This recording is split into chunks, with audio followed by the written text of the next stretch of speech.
waa maansadii dardaaran waxayna leedahay: waxaan dirayaa hadeertan fariin qalbigayga daaran oo aan dar alle u haysto dadkayga inay wax fiican u dooriyo keen dareenka.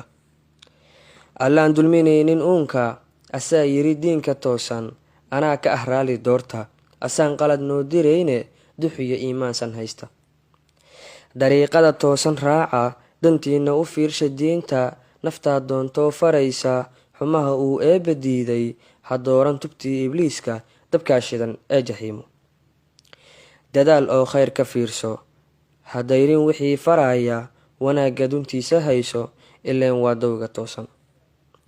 dunidu waa dhowr ayaamo, adoo dibdhiga acmaasha ayaa malag loo diyaarshay inuu kaa diro adduunkan, imaan dabadeed ku qaadi. rabbaa dar alle ku sheegay daliilka qur-aanka suuban, inaanan dib loo dhigaynin amaan deg deg lagu furaynin, daqiiqad kolay ahaato.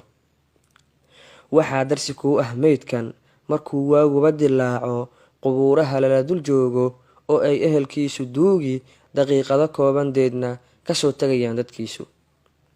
si aan darajooyin fiican janniyo ridihiisa daa'im u gaarno dariiq wanaagga, u yeelo dareen fariintan.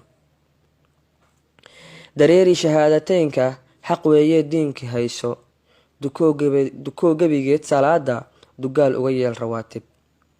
kolkuu mowluhu ku deeqo, sakiya ku dadaal waxdhiibka. walaal soonkana hadaynin, allaa doortoo baxaya, abaalka dushiisa saaran. kolkay deeqdaadu gaarto inaad beydkii dawaafto, ogow duul baan haleelin. rabbaa darajada ku siiyey deg deg oo gaar makaanka, faa'iidadan doogsa maanta. intaas waa dalabkii eebbe ka doonay dhammaan makhluuqa, walaal duca qabe hadaynin.